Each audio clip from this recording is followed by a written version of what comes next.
Audacity in 3, 2, 1. Hi, guys, and welcome back to another episode of the Barbell Lifestyle Podcast. I'm your host, Christina Lynn, and I'm here with my co-host, Marissa Roy. And in today's episode, we're going to be chatting all about working from home. Yes, and I'm really excited for this because I live it and you live it. Me too. And we struggle with these things literally every day. And so, it's just so super relatable. And I'm really excited to talk about how we've troubleshot. Is that a word? Is that like past tense? I'm not sure. I don't think I've ever heard anyone say that. We have troubleshot these things, troubleshooted these things ourselves and for our clients. And I'm excited to see how all of that progresses through the conversation. So we kind of just compiled a list of all the crap that we deal with as work from home people. And I'm sure teleworkers will understand these struggles. But we were kind of just gonna probably go through the list and talk about each one as we go. Yeah, and I think it's good because we do have experienced that way more. And I think a lot more people have since 2020. So I'm sure a lot more people are experiencing this than they have in the past. Yeah. I always felt like when everything happened in 2020, I was like, I got this down, guys, because I've been doing this since 2016. And, but it really wasn't. I feel like just the overall culture of work from home and the problems that arose from it was like really something that just came to life in 2020 and 2021. So, so the first one we were going to talk about was something that I literally almost had to do today, which is not getting up from your desk from the time you start work to the time you finish. Thankfully, Christina had to put her baby down and that took some time. So she was like, we could just start in like 30 minutes. And I was like, great, I'm going outside. But yeah, it's really easy to get caught like on back-to-back meetings, and especially just really busy days and times of the year. And like the beginning of the month is always a little bit busier for myself and my company. And so it's really hard to like really get myself out of the house unless I've got like my workouts planned and scheduled or something like that. And so I basically just took the unexpected opportunity that I had today, because I think otherwise I literally would have been in this chair for, what would that be? 8 to 11 hours. Yeah. So I had something similar today as well. So I usually do not start my work day, at least taking calls until about 9. That way I can still do some stuff in the morning and get what I need to get done and then start my work day at 9. And this morning, because we are opening up enrollment, we have more client calls than normal. I've extended my workday a little bit. So I had a client call actually at 7 in the morning.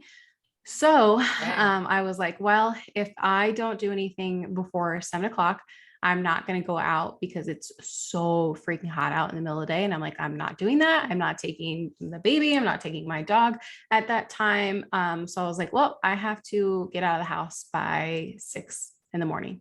Otherwise, I'm not going on a walk and I'm not getting in my movement. So I woke up early and got that done so I could take the call at 7 and not have to worry about it or have it looming over my head. So that is what I have started to do because I'm the same way. Otherwise, I will literally sit at my desk because there's always work to do. There's always something you can do on your computer. So like for me, like I will literally work up until my husband goes home or if I have some other things to finish up. So I have to do what I need to get done in the morning. Otherwise I won't move from my desk. Yeah. And I think, what was I going to say? I lost my train of thought, but I literally was planning on going to the gym at like 6 in the morning today.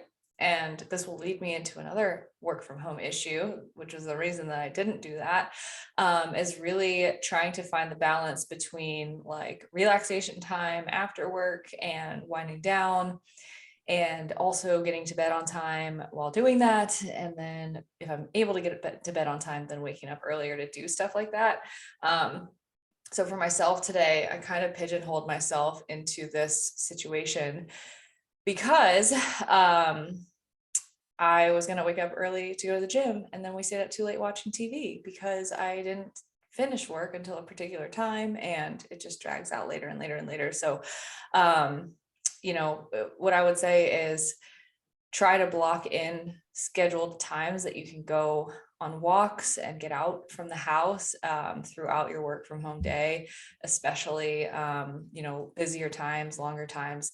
But then there's just that whole cycle that really perpetuates itself with screen time, staying up late, really not having boundaries after work that bleeds into the evening, and then make sure evening go longer, and then really struggling with kind of getting to sleep on time and being able to have a productive morning. So that's something that I have been really trying to rework lately, and really reprioritize.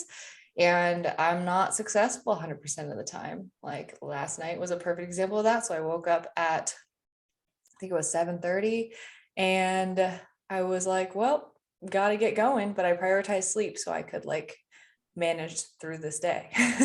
Yeah. And another thing that I hear from clients who work from home is struggling, the same thing, struggling with the schedule and struggling with finding that balance. And like you mentioned, and so I have one client in particular that I'm thinking of who works really, really long hours Monday through Friday. And they say, once I get off work, I'm exhausted. I don't want to do anything. I don't have time for a workout. I literally just want to relax and go to bed because even though I'm just sitting at my desk, like I'm so tired, like mentally tired. And then on the weekends, I don't want to do anything because I just want to rest and recover to get ready for the work day, their work week on Monday. So they feel like they have no time to really work out. So I've definitely heard that as a struggle as well. Yeah, it's really difficult. And we could sit here and be like, just make the time, just prioritize it and just make the decision. And sometimes, yeah, that's the answer. But like other times it's like there's all these other things that we have to take into consideration when it comes to building a lifestyle around work from home that's productive and healthy for you. And yeah, you just touched on a lot of the reasons why that's not always exactly the case. Mhm. So yeah, that's hard. And I think I'm talking about some of these things, and I want you guys to know I don't have it all figured out. And I probably struggle almost just as much as some people with a lot of the boundaries in particular, and a lot of these issues because Christina and I, we love what we do. And Mhm. we want to work, and we want to work later. We want to do more. And so it's very easy for us to say, well, I'll just extend my calendar, or I'll just open up more time this day, and prioritize work, work, work. And it's, sometimes these are the moments when I'm reflecting on the struggles that we have with this lifestyle, that I'll have a fleeting moment of almost wishing that I punched a clock and didn't really Mhm. care about what I did. Because for those people, maybe they're not fulfilled with the work that they do, but they can easily compartmentalize and put it away, right? They leave work or they turn their laptop off and they're done, and they don't even think about it for the next however many hours. And it's something that I do envy. And it's a difference between whether it's going to the office and staying at home, or just the nature of your job. So I think that adds another layer to, what makes it so hard for us. And, we are right in there with you guys for a lot of these things. And, we're speaking from our experience with what has worked for us, but also, we're still struggling through it sometimes. Yeah, yeah, absolutely. And the other thing that I struggle with, like you mentioned before, is again that work-life balance because and mine is a little bit difficult because my work days are a lot harder now because the amount of time I have to work is much smaller because when Colton's awake, it's very hard to actually sit down and do anything, especially like record a podcast. So the issue I run into is because I have less time during the day, I feel like I am literally working. I could literally work up until bed and I'm still trying to get the same amount of work done I was doing before. So I run into the issue of my husband coming home and me not getting off my computer or my phone. And so really not spending any quality time. And then all of a sudden it's bedtime and we do the same thing over again. So I don't want to say I get in trouble, but my husband really, really does not like when I'm on my phone, like up until we go to bed, which is sometimes the case now, especially when I have times where work is a lot heavier. And there are ebbs and flows, of course, but that is something that I definitely struggle with and have been struggling with for a long time. Yeah, same here. Maybe not in trouble, but I've Yeah. been called out. I've been called out for this Yes. a couple of times. And so, yeah, we're not perfect and we're working on it. And I think even just recording this episode is like accountability to ourselves Mhm. to like really take that next step with certain things. But yeah, do we want to jump into the next item on the list? Yeah. So I think that kind of ties right into like not making time to even eat or work out for yourself. I mean, we've already talked about working out, but like I will hear a lot of women who will say that like it's the end of the night, they sign off work and they realize that they've just been snacking all day, but haven't really taken time to really eat or drink any water. Yeah. I think in terms of eating, I've been better about this lately. And it's been really, really nice. Like literally with the exception of today, where I didn't have lunch until like 2 or 3. Normally I'm very, very good about taking whatever window I have in the middle of the day and like making sure that I make that my lunch break. And also making sure that I'm not at my desk when I'm eating, and actually being out like in the kitchen or in a different room and just like creating a separation for like 20, 30 minutes makes a huge difference. And usually when we're talking about not making time to eat, we're talking about breakfast and lunch, because dinner, like most people eat dinner, and most of the time what I hear is I skip breakfast or I eat something light or I just have coffee, and then I skip lunch or I just snack all day, and then I'm like ravenous by dinner. And this is where we talk about a lot of people tend to overeat and not reach their goals because they're under eating throughout the day. And so just really being intentional with either if you have to put it on your calendar and like block off the time and be like, this is my lunch break, nobody bother me during this time, or just making sure that you have a regular time each day to do something like this is really, really critical to not only, just living a healthier lifestyle and more balanced lifestyle, but reaching your fitness goals. Like if you don't eat in the middle of the day, by the time you finish work, you are going to be 50 times more likely to binge on whatever's in the pantry or the fridge at that point. Yeah, I've also heard from clients where it's also like at the end of the day, they either, like you said, they're either starving or they're too exhausted to even cook. So they order out a lot of food, Yeah. or I guess order in a lot of food because they just don't like it's just one less thing for them to have to think about.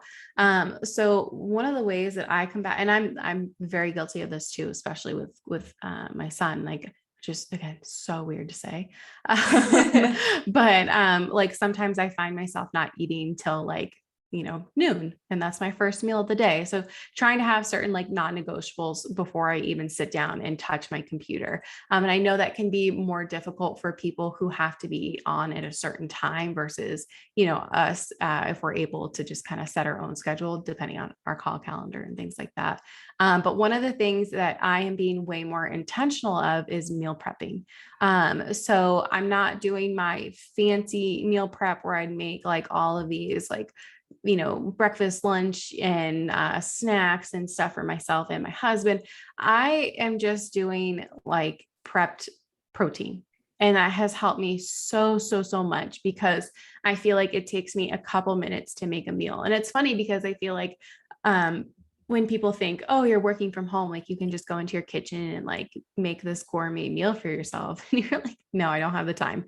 So I have done things like, again, the bulk protein. And then I have done the Uncle Ben's like 30 or like 90-second rice, like Yeah. just things that just takes 2 seconds to make. I can throw a meal together, eat it, and not have it take up a huge part of my day.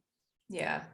We do exactly the same thing. I am blessed and lucky enough to say that I have not had to touch making protein since we moved because Aaron got a grill and he loves grilling. So he preps a lot of our protein now. And I'm very lucky with that because I'll just literally buy bags of lettuce, cheese, vegetables, carb sources that are easy. And like you said, just lean prepped proteins are the key. And you can build anything around that because everything else is so easy at that point, but it's the protein that's really a struggle. And sometimes if we don't have that, I'll rely on like, I'll make like a wrap with like deli meat and then whatever carb source veggies. And like, that's like last case scenario. Cause obviously I don't want to be just living off of deli meat and sliced turkey and ham, but it's good protein, it's lean, and it's a good option if there's just nothing prepped. But yeah, like just keeping it really, really simple with the meal prep makes it really easy to squeeze in that like 15-20 minute lunch break, and separating that time. And then the other thing that I will say is like with working out, one thing that's been a really big game changer for me is just like having everything scheduled ahead of time and knowing what I'm going to do, or just having it done for you. And so you can apply this to our clients to where they know exactly what their workouts are. As soon as they walk in the gym, they open their app and they have everything at the palm of their fingertips, right? Or you know what I'm saying? Palm of their hand. In the palm of their hand. Mm. For myself, since I've been going to CrossFit, and actually I've been like upping my frequency lately, I'm actually going 4 or 5 times a week now. Because it's kind of been like a savior in terms of being able to end my workday. So I've actually been registering for a lot of like the 6:30 p.m. classes where I have to leave by 6, which means I have to be done working by 5:30. And it kind of caps off my day. And I don't do that every time. Sometimes I do midday. But it really does kind of just create the space for me to have a transition between I'm working and then I'm off. And that's actually been very, very helpful. So I really do enjoy the days that I do go to classes in the evenings. But what I will say is like, if I didn't plan that ahead of time, I probably wouldn't end up going. Like I probably just work and work and work until like the opportunity had passed. So what I do is every Sunday, I look at my call schedule, I look at my calendar, and I look at the class calendar, and I register for 3, 4, or 5 classes depending on what that week looks like. And I block those times off, and the respective like driving times outside of that off in my call calendar, so I don't get booked during those times. And it's non-negotiable, and I have to show up, and no one's booking anything in my gym time. And that's something that I think in the process of like going through the burnout and everything that we've talked about with a lot of the personal updates the past couple months, having those non-negotiables and like creating those boundaries around my time. I think a lot of people think they just need more time to work. And I've always felt that way. Like I could work all day, I just need more time. But something that's been really helpful lately is creating constraints on my time. And it actually forces me to be more productive than I think I can be. I'll get more done in a shorter period of time. And that's actually very, very helpful, because then I'm able to accomplish, the same amount or more on my list, unplug for the day, get to my class, go have a great workout, not have to think about it, and then come home and I'm able to be off, like completely off. So that's something I actually feel like I have been doing very well lately. That was not always the case. Yeah, I think that's really good to have that. Let me rephrase what I'm trying to say. So as as a former high school counselor, that was actually something that had been researched, is that students who are participating in like extracurricular activities, whether it's like band or sports, they have more to do on their schedule, but because of that, they become more efficient with their time, and they become really good at prioritizing and managing their schedule and their time. I think that correlates to us as adults, is just being like, okay, I have this constraint, so therefore like I need to turn off my phone, I can't be on Instagram, like I can't dilly-dally. I always feel like an old lady when I use that term, but like, you can't just sit there and like do nothing for 5 or 10 minutes. Like you have to just be really efficient with your time in order to be able to get done everything you want to get done. Yeah. Yeah. So that kind of, I feel like being able to like to prioritize. Like, I think that sometimes what happens is, like you mentioned before, being on back-to-back Zoom meetings, sometimes it's really hard when like literally like it ends and then another one begins and you have no time to do anything. Or But breathe. something, yeah, or breathe. But one of the things that I do recommend to my clients who work from home is like trying to find some ways throughout the days. Like, obviously you have to get up from your desk at some point to go to the bathroom or get water or something. I always talk about like taking the long way to get there. Like, we have 3 bathrooms in our house. And so if I were to go to the bathroom, I'd go from like the furthest one in my house just to like get some extra steps. Or if I go to get some water, I might take like the long way to get there. So just small little things like that. They also have step treadmills, which is really awesome, like, or like working treadmills where you can set up a little flat thing on your computer. I personally don't really like those because I feel like certain times I had to be like very meticulous with what I'm doing with my hands. But that's an option. They also have little step things that you can put under your desk. And then they also have bikes that you can cycle on. And then I have a fold up spin bike that back in 2020, when I was in prep and doing lots of cardio every day, I was like, wow, this is awesome. Like, we're on this Zoom meeting and I'm just going to hop on my bike and bang out an hour of cardio while I'm on this like webinar or whatever it might be. So I actually incorporated that. And I know that's not always possible. Like, if you're in a very serious meeting, you can just be like in your workout clothes on a spin bike. So I totally understand that. Or if you're like on a one-on-one call, but maybe look to see if there's any way that you could do that. Like, if you're in a webinar, if you don't have to have your screen on, if that's something that you can do to kind of still pay attention, but also be doing something productive. Yeah, absolutely. I got a sit to stand adjustable desk when we moved. And even though I'm not walking on a treadmill while I'm doing the sit to stand, it is still really, really helpful. I have a couple calls later and I'm going to stand for the rest of the day after this because, like we said, like, we're just sitting all day. It leads to tight hips. It can lead to low back pain. It can lead to just overall muscular imbalances if we're just like constantly sitting. And so the whole theme that we want to get across here is try to find excuses to move as much as possible. Try to find excuses to get outside as much as possible. But at the very least, like, just find ways to not be in one position for hours and hours and hours and hours on end. So those sit to stand desks are super, super popular now for that reason. I think the initial craze about standing desks like came about and they were like, you can burn more calories per day by just standing instead of sitting. And everyone was like, oh my God, it's fat loss magic. And then did a study on it and they were like, oh, never mind. It's like a marginal, like 50 calorie per day difference. Like, it's nothing. Yeah. And then there was research that was like, actually, it could be worse for you if you stand all day. And then they were like, okay, great. Let's meet in the middle. You should stand sometimes and sit sometimes. And I was like, great. That sounds really reasonable. Like what it should have been to begin with. But, I think that, don't take this as walk literally all day with a treadmill under your desk while you're Yes. working, but Yeah. utilize excuses when you can to move your body more. And yeah, especially when it's like, maybe you don't have the time to work out. Maybe it's just like a 12-hour day or something, and you need to conserve your energy for that. Maybe you're not going to be able to schedule a workout in that day. That's okay. But like, can we go on a walk? Can we spend a little time outside? Can we, start our day with movement or stretching or some time in the sunlight to set you off onto the right foot so that you're overall just feeling better throughout the day. So yeah. Yeah. Another thing you can do is like a little yoga ball or something and replace your chair.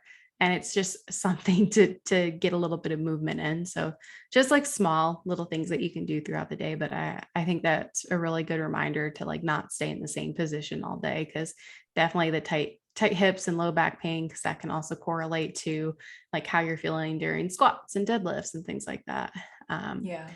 So the other thing too, we talked about, like, it is super easy to just work up into the evening, literally by the time you need to close your eyes and go to bed. So I have a lot of clients who struggle with sleep because their sleep habits are not the best. Because if you're on your computer, if you're on your phone up until bed, you're exposing yourself to blue light, which is signaling to your brain that it is still daylight and you should be awake. So it can affect the quality of your sleep as well. So sometimes people are like, oh, I fall asleep super quickly, but that may be affecting the quality of your sleep. Yeah, yeah, absolutely. And yeah, I think a lot of times people take like, oh, I fall asleep right away as soon as my head hits the pillow, as like, I'm fine, I don't need help with my Yeah. sleep. But like a lot of times you have to ask yourself the question, like, am I waking up feeling well rested? Like, do I actually feel like I could wake up and not necessarily need caffeine? Like most people probably would say no. Do you find it easy to get out of bed in the morning or hard? Like, are you like struggling on your like third alarm, like to get out of bed? Or are you kind of getting up just easily after the first alarm? Or are you even using an alarm? I think those are all things to consider. Just the restfulness of your sleep. It's really not, I don't know. I think it's just underestimated. I made a post about sleep yesterday too, because it really is just so underrated, not only with like just your energy throughout the day, but your results in your fitness journey and just overall productivity, mental clarity, everything. And so, the biggest thing is if you're working from home, if you're not taking care of your sleep, everything else is going to cycle with that and like eventually kind of just go to shit. Like it's a self-perpetuating cycle that goes in both directions. And when you're having poor sleep and sleep patterns and sleep habits, it's going to affect everything else and make it that much harder for you to get things done at work or in your fitness or in your results. And it also works in reverse. If you take care of your sleep, you're going to notice that everything gets exponentially easier. Yeah, I was going to say, I think that sleep is super underrated when it comes to your health and fitness. And we'll definitely do an entire podcast on that and how to have healthy sleep habits. Yeah.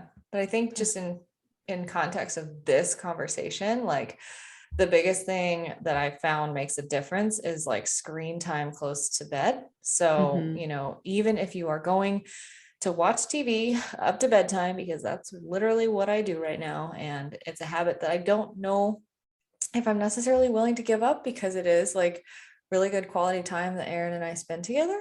But what I always make sure I do is I wear my blue blocker glasses. Mhm. And I do personally notice a difference in just the strain that I feel on my eyes if I wear those when I'm finishing my workday and watching TV at the end of the day compared to when I don't. And yeah, just trying to create some kind of separation between work and personal life in those after hours. Like it's as easy as just putting the, Slack settings on to pause notifications until tomorrow. Like there is a setting for that. And I'm sure Microsoft Teams has it. I'm sure other, work messaging platforms has it. Like use the settings, put your phone on do not disturb, put your notifications off and allow yourself to have that space and create that boundary because no one's going to do it for you. You're your own worst enemy and your own, best helper in this situation. No one's going to set those alarms for you. No one's going to set those boundaries for you. But if you want to have a better work from home life, you have to set those lines for yourself. Yeah. And like that might take a few, like setting off those boundaries in your calendar and having people schedule meetings and reply back and be like, hey, I'm sorry, but I'm not available during this time. So kind of like advocating and sticking up for yourself. And I mean, it's so funny because like even when I was working in the schools, and I think it's really funny because we had this one person, she was hilarious. It was literally 12 to 1 every single day. She took her lunch. Like it would be 12 o'clock and you'd see her running out of the school because she knew if she didn't do that, she would have people like, Gabby, her name is Gabby. Gabby, can you do this? Gabby, we need Gabby calling her office. And she would be like, nope. And she would leave and she would come back at 1 o'clock on the dot. But she made sure she took her hour lunch every single day. And you just knew like you couldn't get a hold of her during that time because she was on her lunch. And then you'd have other people where they were just kind of like they are pushovers in a sense, not to say that you are if you can't set boundaries, but they end up not taking lunches at all because they were making themselves constantly available to the point where everyone kind of knew that was a thing. And so you could always ask them to do something. And then Gabby, she would always get her lunch because she made that like clear that like, nope, this is my boundary. This is what I do. So kind of almost like reestablishing yourself and like kind of advocating for yourself and letting people know like, nope, this is my time, or like, nope, this is when my day ends. Like, and of course there are going to be like certain projects or you have certain deadlines and maybe that's just not feasible. But for like the majority of the time, just trying to advocate for yourself and do that. Yeah. That's great. And I have two things to say about that. Number one, it's never too late to reestablish those boundaries. Mm-hmm. Just make a statement the next time somebody tries to overstep them and be like, hey, I know I haven't prioritized this in the past, and I know that I haven't demanded respect for this, but this is a line that I don't want to be crossed. And I hope that you can respect that. This is a boundary that I aim to uphold moving forward. And the thing about that is when you say something like that out loud, it not only makes the person on the other end step back and be like, oh my God, yeah, good for you. Like set your work-life boundaries. But also you now have to uphold that for yourself, because if you go back on what you just said, like that's a problem. And like, then no one else is going to respect it, right? You have to respect it first before other people respect it for you. And then I also wanted to throw in one little tip that I actually tell like my coaches and my salespeople about call availability. So a lot of times when you're scheduling calls, you're going to go back and forth with someone and be like, oh, does this time work? Does that time work? Or whatever. And a lot of times what we'll have is like a client or like a prospective client will be like, oh yeah, I could do noon on Thursday. And it's not one of the times we suggested. It's not a time on our calendar, and it's completely outside of our boundaries. Let's say it's just a time that we cannot do. A lot of times people's gut instinct is to try to make the time that someone suggested work. But what they don't realize is when somebody suggests a time, they're suggesting the time that is most convenient for them, but not the only time that's convenient for them. And so you can respectfully say, I don't have that time available. Do you have this, this, or this instead? And they can come back to you and say, actually, yeah, one of those works, or no, like, here's my other availability. What do you have? Right. And so then it becomes a teamwork thing where you're working together to find a time rather than you bending over backwards to fit someone else's schedule. And I've made that mistake before in the past, which is why I teach people on my team about it, because they always feel like, oh no, she said she could do this time. We don't have that time on the calendar. Like, what do we do? Can you make that time available? And I'll always be like, I can't make that time available. Make her find another one. Like at the end of the day, like we can't spend our whole life and our whole work life bending over backwards to fit other people's schedules. And, there's a one-off circumstance here and there where like, maybe there's somebody that I really need to talk to and it's the only time that week and it's urgent and I have to do it. Yeah. Okay. There's a one-off here and there, but like really, really making sure that you're not making that a pattern and a trend. Yeah, I think that's a really, really great thing to end on as well, is just kind of like advocating for yourself and setting boundaries and trying not to let other people necessarily bully or just like how to approach rescheduling, and not coming off of it as like thinking that you're being difficult if you are suggesting another time or trying to figure out a new boundary. So I think that's really good. And just kind of at the end of the day, just advocating for yourself, your health and your fitness. Yeah. In your work environment, whether that's Yeah. work from home or in the office, and at home too, like with the boundaries that you need to set between work and life and, your life and your bedtime, for example. Like if someone's trying to push you to stay up later, happens to me all the time. Mm-hmm. Stand by the bedtime you need to have a productive day the next day, right? Mm-hmm. So advocate for yourself in all of those areas.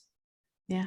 So, guys, if you're working from home, we hope that you enjoy this episode. And if you haven't already, make sure you're subscribed to the podcast. You can find both of us on Instagram. You can find me at Chrissy Lynn Fit, and Marissa is at Marissa Roy Fitness. Thank you guys so much for listening, and we hope to see you back next week.